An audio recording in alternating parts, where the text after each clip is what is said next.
हरि ओम। आज 16 সেপ্টেম্বর 2025 আমরা সুরেশ ভবনে আছি। আজকের বিষয় দেহ আমি আর দেহি আমি, এই বিষয়ে আলোচনা করছি। আমরা ধ্যান দিয়ে শুনবেন।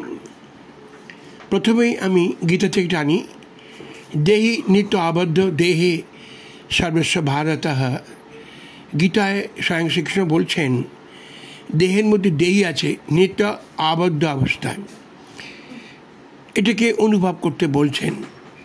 তো আমি এখানে বিচার করতে গিয়ে দেখলাম এই দেহের মধ্যে দুটো আমি আছে, দেহ আমি আর দেহি আমি।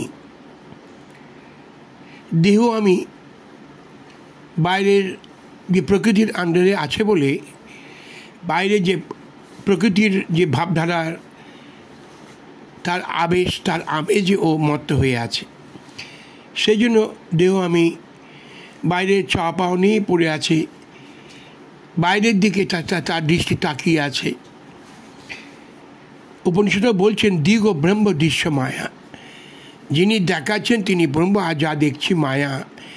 ওই মায়াময় জগৎ ও দেখছে দেহের মধ্য দিয়ে। এই মায়াময় জগৎ থাকবে, মোহময় জগৎ। দেহ যতদিন থাকবে ততদিন এগুলো থাকবে। দেহি তিনি অন্তর্জগতে বিরাজ করছেন প্রতিটি দেহের মধ্যেই। তার তত্ত্বকে স্বীকার করা।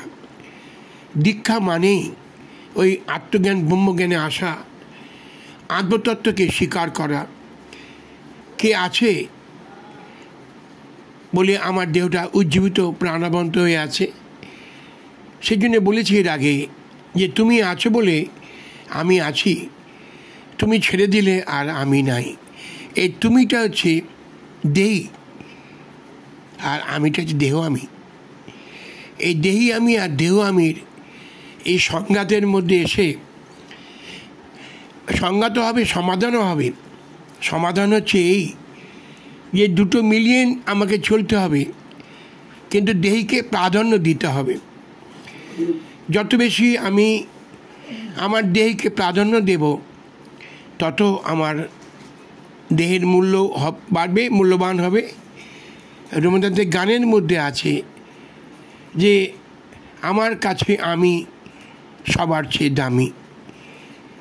এই যে কত বড় বাস্তব আমরা আমাদের এই দেহগত জীবনে আমরা অনুভব করেছি, উপলব্ধি অনুভব করেছি। আমি চাই আপনারাও এটা ভালোভাবে ধ্যান দিয়ে শুনবেন।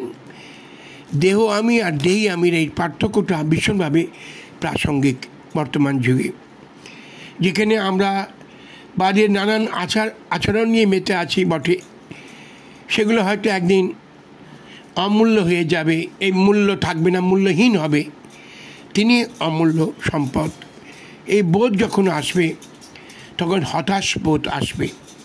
তাই গীতাতেও বলছেন যে স্বধর্ম নিধনাং সেহা পরধর্ম ভয়াবহ। আত্মধর্মকে স্বধর্ম বলে। এই দেহি আমিকে থাকাটাই হচ্ছে আত্মধর্ম।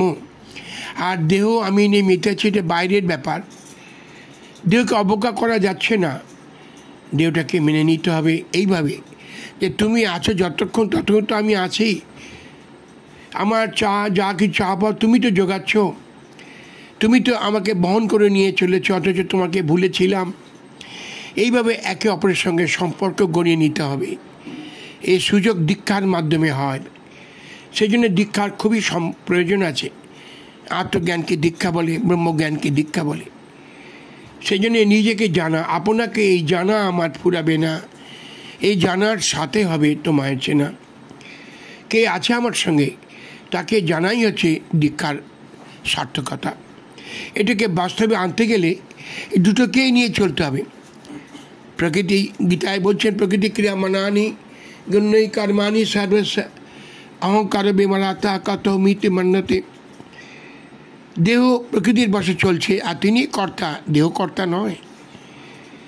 আমরা যখন সহম জপ করি তখন দেখি ভেতর থেকেই সহম জপ হচ্ছে, দেহ সেটাকে শুনছে, মানছে, মান্যতা দিচ্ছে। এই দুটো আলাদা, এক নয়। আমি দেহ দিয়ে দেখছি তুমি আছো বলে এই জন্যে উপনিষদও বলছেন যে যার করুণায় আমি দেখতে পাই সেই তো আমার উপাস্য। এটা কেন উপনিষদ? যার করুণায় আমি শুনতে পাই প্রভৃতি, আমি জীবিত জ্যান্ত জাগ্রত তোমারই করুণায়, ওই একটা আমি, দেহি আমি আর দেহ আমি, এই দুটোকে আমি বলে বলছি। রামকৃষ্ণ এক জায়গায় বলছেন কাঁচা আমি পাকা আমি।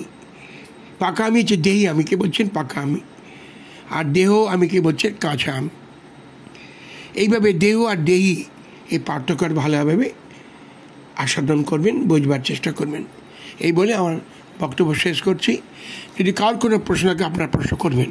হরি ওম।